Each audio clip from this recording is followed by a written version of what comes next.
이 시간에 오늘 우리에게 주신 하나님의 말씀 함께 나누겠습니다. 오늘 함께 나눌 하나님의 말씀은 데살로니가전서 1장 1절에서 7절까지의 말씀입니다. 우리 함께 합독하겠습니다. 바울과 실로아노와 디모데는 하나님 아버지와 주 예수 그리스도 안에 있는 데살로니가인의 교회에 편지하노니 은혜와 평강이 너희에게 있을지어다.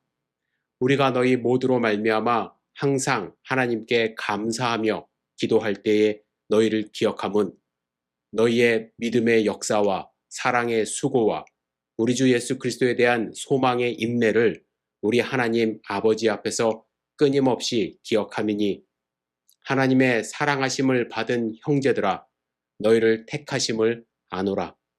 이는 우리 복음이 너희에게 말로만 이른 것이 아니라 또한 능력과 성령과 큰 확신으로 된 것임이라. 우리가 너희 가운데서 너희를 위하여 어떤 사람이 된 것은 너희가 아는 바와 같으니라. 또 너희는 많은 환난 가운데서 성령의 기쁨으로 말씀을 받아 우리와 주를 본받는 자가 되었으니 그러므로 너희가 마게도냐와 아가야에 있는 모든 믿는 자의 본이 되었느니라. 아멘. 오늘 주실 말씀을 기대하며 잠시 함께 기도하겠습니다. 사랑과 은혜가 충만하신 아버지 하나님, 주님의 말씀을 사모합니다. 주님 말씀하여 주시옵소서. 주님의 말씀에 귀를 기울이고 주님의 말씀을 마음밭에 심어 30배, 60배, 100배의 결실을 맺는 소중한 삶이 될수록 인도하여 주시옵소서. 이 시간 온전히 주님을 의지합니다. 예수님의 이름으로 기도드렸사옵나이다. 아멘. 우리는 이번 주일부터 9월 첫째 주일까지 데살로니가 전서를 통해서 주시는 하나님의 말씀을 함께 나누고자 합니다. 데살로니가는 그리스에서 두 번째로 큰 도시로 지금까지도 관광, 산업, 그리고 정치적으로 제2의 도시 자리를 공고히 하고 있습니다. 바울은 원래 이렇게 유럽에 전도할 계획이 없었습니다. 하지만 2차 전도 여행 중에 마게도냐 사람이 이곳에 와서 우리를 도우라는 환상을 보게 되죠. 그래서 아시아에서 유럽으로 넘어가 처음으로 빌립보에 교회를 세웁니다. 그곳에서 루디아 집사를 만나 그의 집에서 시작된 빌립보 교회는 부흥을 했고 빌립보 지역에 변화를 가져오게 됩니다. 이때 그 모습을 보면서 로마인들이 긴장을 하기 시작합니다. 특히 빌립보에는 로마 황제에 충성하는 퇴역한 로마 군인들이 많았는데 이들이 보기에 기독교인들은 황제를 주인으로 모시는 것이 아니라 예수 그리스도를 주님으로 고백하는 반항적 집단으로 보였던 것입니다. 뿐만 아니라 기독교인들은 그들이 믿는 예수님이 눈에 보이지 않았습니다.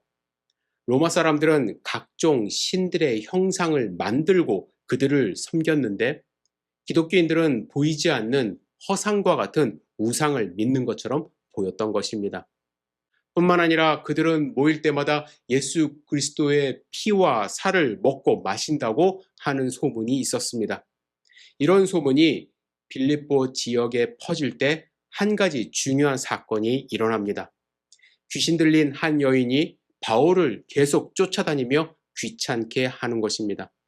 사도행전 16장에 이 사건이 자세하게 나오는데요. 17절에 보시면 그가 바울과 우리를 따라와 소리질러 이르되 이 사람들은 지극히 높은 하나님의 종으로서 구원의 길을 너희에게 전하는 자라 이렇게 말을 하는 것이에요. 이 말은 사실입니다. 진실을 말을 하고 있어요. 하지만 18절에 이어서 보시면 이같이 여러 날을 하는지라 바울이 심히 괴로워하여 말씀합니다. 이 말을 한 번만 한 것이 아니라 계속 쫓아다니면서 말을 하니까 바울이 괴로웠다고 말씀하시죠. 좋은 말도 한두 번이지 않습니까? 매일 쫓아다니며 옆에서 귀신 들린 사람이 소리 지르는 것, 바울이 너무 힘들었던 것입니다. 그래서 바울이 예수 그리스도 이름으로 내가 내게 명하노니 그에게서 나오라 명할 때 귀신이 즉시 나오는 사건이 일어났습니다. 그런데 여기에 더 큰 문제가 발생을 하죠. 이 귀신 들린 사람은 점을 보는 사람이었는데 이 사람을 뒤에서 조정하며 돈을 갈취하는 주인들이 있었던 것입니다. 이 주인들이 보니까 귀신이 나가자 돈줄이 끊어진 것입니다. 그래서 바울을 고소합니다. 19절에 이어서 보시면 여종의 주인들은 자기 수익의 소망이 끊어진 것을 보고라고 말씀하십니다. 그런데 귀신 쫓아낸 것으로 고소할 수 없지 않습니까? 그건 잘한 일이니까 그것으로 고소할 수 없어서 이렇게 고소합니다. 로마 사람인 우리가 받지도 못하고 행하지도 못할 풍속을 전한다. 이 죄목으로 고소를 합니다. 그리고 사람들을 선동하여 일제히 고발했을 때 관리들은 바울과 실라를 감옥에 가두게 되죠. 여러분, 감옥에 갇힌 바울과 실라가 어떻게 되었나요? 그들이 감옥 안에서 기도하며 하나님을 찬양하는 노래를 부를 때에 지진이 일어나 감옥의 문이 열렸습니다. 간수가 일어나 보니 감옥 문이 열린 것을 보고 죄수들이 달아났다 생각하여 자결하려 합니다. 이때 바울이 이렇게 말합니다. 내 몸을 상하지 말라. 우리가 다 여기 있노라. 간수가 두려워하여 묻습니다. 내가 어떻게 하여야 구원을 받으리이까? 바울이 간단하게 이렇게 이야기를 합니다. 우리 다 아는 말씀입니다. 주 예수를 믿으라. 그리하면 너와 내 집이 구원을 받으리라. 간수는 집에 있는 모든 사람에게 예수를 증거했습니다. 그리고 모두가 침례를 받았습니다. 다음 날 상관이 부하를 보내어 바울과 실라를 놓아주라고 명령을 합니다. 더 붙잡아둘 명목이 없었던 것이죠. 이때 바울이 당당하게 말을 합니다. 로마 사람인 우리를 붙잡아 놓고 이제 가만히 내보내려 하느냐. 그들이 직접 와서 우리를 석방하라. 상관들이 바울이 로마 사람이라는 말을 듣고 두려워하여 직접 와서 풀어주며 그 성을 떠나주기를 권합니다. 왜냐하면 바울이 성에 있으면 성은 더 소란스러워질 것이고 바울의 생명이 위협을 받을 수 있었기 때문입니다. 그래서 바울과 디모데, 실라는 교인들과 작별 인사를 하고 암볼리아와 아보로니아를 거쳐 데살로니가에 이르게 된 것입니다. 데살로니가는요, 당시에도 아주 큰 도시였습니다. 그래서 유대인들도 많이 살았고 유대인 회당도 있었습니다. 그래서 바울은 회당에 들어가 성경을 강론하기 시작합니다. 유대인들에게 먼저 복음을 전하는 것이 바울의 선교 전략이었습니다. 바울이 그들에게 전한 말씀은 간단한 복음의 핵심이었습니다. 그리스도가 해를 받고 죽은 자 가운데서 다시 살아나야 할 것을 증언하고 그가 바로 예수 그리스도라는 것을 증거하기 시작했습니다. 바울은 예수님에 대하여 구약에 어떻게 예언이 되어 있었고 예수가 왜 그리스도인가 하는 것을 증언하는 것이었습니다. 그들이 전한 이 간단하지만 진리의 복음을 듣고 성경에 보시면 경건한 헬라의 큰 무리와 적지 않은 귀부인도 권함을 받았다 말씀하시고 바울과 실라를 따랐다고 합니다. 이 모습을 지켜본 유대인들이 마음의 시기가 일어났습니다.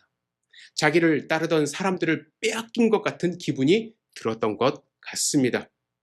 이 사람들은요, 말로는 하나님을 섬긴다고 하지만 진짜 하나님을 섬기는 사람들이 아니었습니다. 자기 세력을 불리고 자기들의 회당을 유지하는 것에만 관심이 있었던 것이죠. 그래서 어떻게 했는지 아십니까? 불량배들을 동원합니다. 불량한 사람들을 데리고 떼를 지어 성을 소동하게 만들었습니다. 그들이 소동을 일으키며 한 말이 무엇이냐면 이 사람들이 가이사의 명을 거역하여 말하되 다른 임금 곧 예수라 하는 이가 있다 하더이다. 이렇게 소동을 일으켰습니다. 여러분, 이 소동을 일으킨 주범은 로마 사람들이 아니에요. 그리스 사람들이 아닙니다. 유대인들이었습니다. 그렇죠? 빌립보에서는요, 로마 사람들이 소동을 일으켰지만 데살로니가에서는요, 유대인들이 가이사의 명령을 따라 바울을 고소하고 잡아 가두려 했던 것입니다. 이에 성에 큰 소동이 일어나고 바울은 다시 신변의 위협을 받았기 때문에 데살로니가에 오래 머물 수가 없었습니다. 성경에 보시면요, 새 안식일이 지난 후에 소동이 일어났다 말씀합니다. 따라서 우리가 계산을 해보면 그가 데살로니가에 머물렀던 기간은 길어야 한 달 남짓입니다. 그동안에 예수 그리스도를 증거한 거예요. 그런데 교회가 세워진 것입니다. 교회가 세워진 것뿐만 아니라 오늘 본문에 보시면 마게도냐와 아가야에 있는 모든 믿는 자의 본이 되었다는 말씀을 하고 있습니다. 그들이 이렇게 본이 된 이유는 무엇입니까? 많은 환난 가운데서도 성령의 기쁨으로 말씀을 받아 바울과 예수님을 본받는 자들이 되었기 때문입니다. 사람들은 외형을 보면서 교회를 선택하는 것이 사실입니다. 하지만 중요한 것은 오늘 말씀을 통해서 우리가 분명히 알아야 할 것은 복음의 본질이 중요하다라는 거예요. 교회가 얼마나 크냐, 어떤 조직이 있느냐, 그것이 중요한 것이 아니라 복음의 핵심을 가지고 우리가 증거한다면 사람들이 변화가 된다라는 거예요. 오늘 본문을 보시면요, 바울은 그가 전한 복음의 본질을 말하면서 데살로니가 교회 성도들을 위로하고 격려하는 편지를 하고 있습니다. 우리 1절만 다시 한번 큰 소리를 읽겠습니다. 시작. 바울과 실로아노와 디모데는 하나님 아버지와 주 예수 그리스도 안에 있는 데살로니가인의 교회에 편지하노니 은혜와 평강이 너에게 있을지어다. 바울은 데살로니가 교인들이 무엇이 있기를 원했습니까? 은혜와 평강입니다. 은혜와 평강. 바울이 교회를 생각할 때, 그 교인들을 생각할 때 그들 가운데 은혜와 평강이 충만하기를 원하고 있었던 것입니다. 바울은 데살로니가 교회뿐만 아니라 모든 교회에 편지 쓸 때 한결같이 이 은혜와 평강이 있기를 원하며 편지를 쓰기 시작했어요. 어떤 분들은 그가 말하는 은혜와 평강은 단순히 인사말이고 거칠애로 하는 그런 용도라고 편지에 형식적으로 쓰는 거라고 이야기를 합니다. 하지만 바울이 말하는 은혜와 평강은 그가 전하는 복음의 핵심적인 본질을 담고 있는 단어이기 때문에, 언어이기 때문에 그는 그 의미를 가지고 모든 그리스도인들에게, 우리에게 은혜와 평강이 함께하기를 원했던 것입니다. 저도 오늘 말씀을 준비하면서 여러분들 모두에게 그리스도의 은혜와 평강이 함께하기를 기도하는 마음으로 준비했고, 지금도 여러분들 가운데 은혜와 평강이 충만하기를 간절히 원하며 말씀을 선포하고 있습니다. 그렇다면 바울이 말하는 은혜와 평강은 무엇일까? 먼저 은혜는요, 헬라어로 카리스라는 단어로 사용이 되었습니다. 사실 이 카리스는 당시 헬라 사람들이 보편적으로 하던 인사말입니다. 그들은 만날 때마다 카리스라고 인사를 했대요. 이 카리스, 은혜는 크게 두 가지 의미를 포함합니다. 첫째는 아무런 대가를 바라지 않고 베푸는 호의라고 합니다. 그래서 헬라 사람들은 자기의 진실된 호의와 마음속의 중심을 표현하고자 할 때 카리스라는 말을 썼다고 하죠. 예를 들어서 내가 당신에 대해 카리스로 대하기를 원한다 라고 말하면 이는 그가 상대방에게 할 수 있는 최고의 마음으로 가장 최선의 자세로 대한다라는 뜻이 있는 것입니다. 그래서 자기의 마음을 다해 호의를 베풀며 아무런 대가도 바라지 않는 것, 그것이 은혜라는 거예요. 아무것도 바라지 않고 자기의 모든 선함을 베푸는 것, 그것이 바로 은혜, 카리스입니다. 또한 두 번째 의미는 기대했던 것과는 전혀 다른 예상치 못했던 호의를 은혜, 카리스라고 합니다. 예를 들면 어떤 사람이 죄를 지었어요? 그는 이제 그 죄에 대한 벌을 받게 되었는데 죽음으로써 자기의 죄값을 치러야만 했습니다. 그런데 그가 카리스, 은혜를 얻었어요. 그렇다면 그 은혜는 어떠한 은혜인가? 죄값을 완전히 용서받고 새 삶을 얻는 그러한 용서라는 거예요. 그것이 바로 은혜입니다. 카리스예요. 형벌을 기대했지만 용서를 받는 것. 죽음을 기다리고 있었지만 생명을 얻는 것. 이렇게 자기가 기대했던 것과 전혀 다른, 전적으로 다른 어떠한 호의를 받는 것이 바로 카리스, 은혜라는 것입니다. 사도 바울은요, 성도들을 생각할 때마다 자신이 받은 하나님의 이 카리스, 은혜를 기억했던 것입니다. 죽을 수밖에 없었던 자신에게 하나밖에 없는 예수 그리스도를 통하여 베풀어 주신 최고, 최선의 호의를 기억하는 것입니다. 다메섹 도상에서 빛으로 오신 하나님의 은혜, 그동안 제대로 보지 못했던 하나님의 은혜, 하지만 영적인 눈을 뜨게 하셔서 예수 그리스도를 영접함으로 의인 삼아주신 하나님의 은혜, 무엇보다도 대가 없이 아무것도 바라지 않고 나에게 베풀어 주신 하나님의 은혜가, 그 크신 은혜가 자신뿐만 아니라 모든 교인들에게 충만하기를 간절히 바라며 편지를 쓰고 있었던 것입니다. 여러분, 이 은혜는 우리에게 필요한 은혜입니다. 그렇죠? 이 은혜가 바로 복음이에요. 여러분은 이 은혜를 받으셨는지요?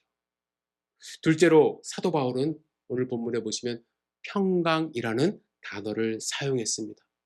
이 평강은 히브리어로 샬롬입니다. 샬롬은 원래 히브리 사람들의 인사였는데 지금까지도 사용하고 있어요. 제가 여러분들한테 이메일을 보내거나 카톡을 보낼 때 이제 샬롬이라는 말을 많이 사용하지 않습니까? 여러분, 이 카리스가 헬라 사람들이 많이 사용하는 인사였다면 샬롬은 히브리 사람들의 인사말이에요. 여러분, 바울이 말하는 샬롬은 무엇일까요? 싸우지 않고 평화롭게 사는 것, 그것이 바로 샬롬일까요? 물론 그런 평화로운 싸움이 없는 그 상태가 샬롬이라고도 할 수 있습니다. 하지만 여러분, 초대교회 성도님들은요, 환난 중에 있었어요. 겉으로 보면 전혀 샬롬이 아니에요. 매일 죽음의 위협 속에서 살아갔습니다. 전쟁터에서 하루하루 긴장감을 놓치지 못하고 살아갔습니다. 그런 상황 속에서 그들에게 샬롬을 말하는 것은, 예수 그리스도의 복음은 무엇보다도 하나님과의 샬롬을 이루었기 때문입니다. 인간에게 샬롬이 없는 이유가 무엇입니까? 겉으로 평안해 보여도 우리 가운데, 우리 마음 가운데 샬롬이 없는 이유는 무엇입니까? 하나님과의 관계가 깨졌기 때문이에요. 하나님과의 관계가 깨져서. 하나님이 주시는 충만함이 없기 때문에 인간은 스스로 부족함을 채우려고 노력합니다. 그래서 늘 부족함 때문에 우리는 샬롬을 이루지 못해요. 불안해해요. 하지만 예수 그리스도의 보혈의 피를 믿는 순간 하나님의 평강이 내게 임합니다. 왜요? 하나님과의 관계가 회복이 되었기 때문에. 우리는 본질상 진노의 자녀였지만 전에는 하나님을 두려워했습니다. 하나님에 대한 적개심도 있었습니다. 그래서 사도 바울은 마음으로 원수가 되었다고 말을 합니다. 하지만 이 모든 은혜로, 하나님의 은혜로 적개감이 사라졌어요. 왜요? 하나님의 아들 예수 그리스도의 피가 우리의 죄를 씻었기 때문에. 그렇죠? 과거에 우리는 영적으로 눈치 보며 살았어요. 하지만 이 세상을 주관하시며 나를 죄에서 용서하신 하나님의 은혜로 평화를 얻었기에 이제는 세상에 어떤 환난이 눈앞에 와도 우리는 두려워하지 않아요. 진짜 샬롬을 얻었기 때문에. 참된 평화를 얻었어요. 빌립보서 4장 6, 7절에서 바울은 이렇게 증거합니다. 아무것도 염려하지 말고 다만 모든 일에 기도와 간구로 너희 구할 것을 감사함으로 하나님께 아뢰라. 그리하면 모든 지각에 뛰어난 하나님의 평강이 그리스도 예수 안에서 너희 마음과 생각을 지키시리라. 평강을 뭐라고 표현했습니까? 모든 지각에 뛰어난 하나님의 평강이라고 했습니다. 모든 인간적인 염려와 근심 그리고 두려움을 뛰어넘는 평강이 하나님의 평강이에요. 이런 평강을 가진 사람은 이 세상에 어떤 일을 만나도 흔들리지 않습니다. 어떤 일을 만나도 좌절하거나 놀라서 쓰러지지 않는다라는 거예요. 왜냐하면 모든 지각에 뛰어난 하나님의 평강이 그의 마음과 생각을 굳게 지키시기 때문입니다. 여러분, 한 달 안에 세워진 데살로니가 교회는 하나님의 은혜와 평강으로 든든히 세워졌습니다. 그들은 환난 중에서도 주변 모든 교회의 모범이 되었습니다. 은혜와 평강은 복음의 본질입니다. 저는 간절히 기도합니다. 우리 열린교회 모든 성도님들이, 데살로니가 교회 성도님들이 누렸던 그 카리스와 샬롬을 간절히 갖기를 기도합니다. 하나님의 은혜를 체험함으로써 하나님이 주신 평강으로 두려움 없는 승리하는 삶을 하루하루 살기를 간절히 소망합니다. 또한 여러분들뿐만 아니라 주변의 많은 사람들이 여러분들이 갖고 있는 그 은혜와 평강을 보면서 함께 하나님의 은혜와 평강을 구하는, 하나님의 복음을 듣는 그러한 복음의 통로가 될 수 있기를 주님의 이름으로 축복합니다. 여러분, 은혜와 평강을 누리시는 삶 사시기를 다시 한번 축복합니다. 기도하겠습니다. 전능하신 주님, 주님이 주신 말씀을 마음 가운데 갖고 하나님이 주신 은혜와 평강을 누리며 살아갈 수 있도록 인도하여 주시옵소서. 주님이 우리와 함께 하심을 믿고 의지합니다. 어느 환경에서도 흔들리지 않는 삶을 살아갈 수 있도록 주여 축복하여 주시옵소서. 예수님의 이름으로 기도드렸사옵나이다. 아멘.